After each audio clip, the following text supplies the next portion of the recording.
Roger Christopherson here again with another first listen review. I was kind of looking forward to this one.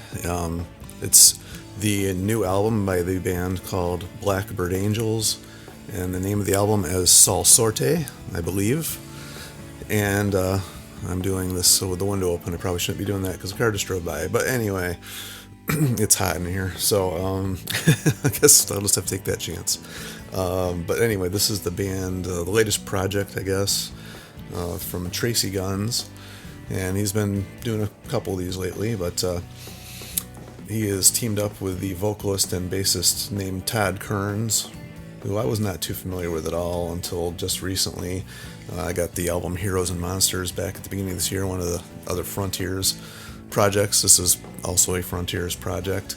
And they have just the two of them with a drummer named Adam Hamilton on drums, who I'm really not familiar with at all.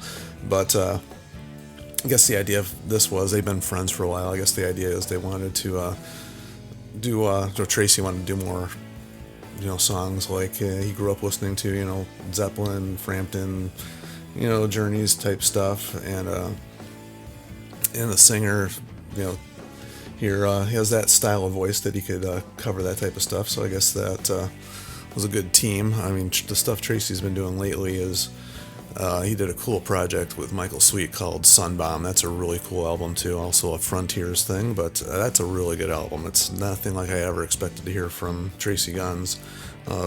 Better guitar player than I gave him credit for, honestly, but this album, he kind of shows off his stuff pretty good. Got the latest LA Guns album here not too long ago. I was not too impressed with that, so I wasn't so sure what I was going to get with this one. And it turns out it's pretty cool. Todd has one of those vocal styles that I was trying to think who it reminded me of, and it kind of reminded me of, because I kept picturing somebody singing this stuff, and I popped into my head, Thunder, the band Thunder. He's got a little bit of that when he goes lower, but when he's singing the higher stuff, it kind of reminded me of Wayward Sons, maybe a little bit, that style of singing, and definitely older 70s stuff, like even Humble Pie came to mind. Not the raspiness at all, but just that range. So pretty cool singing. Album kicks in with the first couple songs are kind of rocking. Shut Up, I Love You, and Mine All Mine. They sound just like they described them, like old 70s style rockers. Great singing. It sounds like they recorded this live in studio. I don't know if they did or not, but it has that feel. So anyway, it's got the feel. So don't know how they recorded this, but it definitely has a cool feel to it.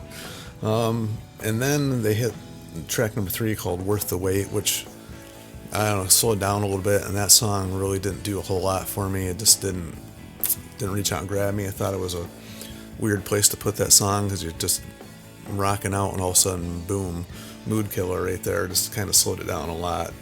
And then they kick it back up quite a bit for the next few songs, although I did find myself struggling to pay attention. I was kind of I ran this through a couple times and just was having trouble paying attention to these middle few. They all started sounding very samey. Nothing was reaching out and grabbing me, quite honestly, until track number 9. And then that song's killer. It's really long. I forgot I don't know what the time of this was, but it was pretty long. And that one's killer. That one kicked in. And why they waited so long on the album to do that one, I don't know, because that's probably the best song on the whole album. It was just very epic, built up a lot. Great playing on that one, and really enjoyed that one. And then song number 10, the last song, kind of a mid-tempo-y type thing, also had that same epic type feel to it, and great singing, great playing on that one. Those two songs are probably the two best on the album, and then it just ends with a cool rocker called Scream Bloody Murder, which was probably the best rocker on the whole album. So starts out really good and ends really good. The middle stuff, not that it's bad, nothing really reached out and grabbed me. The only song I didn't like was called Worth the Wait. Other than that, everything was pretty good, with 5 that I mentioned there that are really, really good. So overall, I would say it was definitely worth the listen. In fact, I'll probably come back and check this one out later on. Sometimes that happens where songs grow on you a little bit. So I like the style of music, so I'll definitely be giving this one another listen. So anyway, a lot of good stuff coming out today. There's a few that I really can't wait to get into, and a couple really cool releases today. For now, this is all I got to say on this one. As always, please feel free to comment, like, share, subscribe, and all that fun stuff. And until the next one, we'll see you.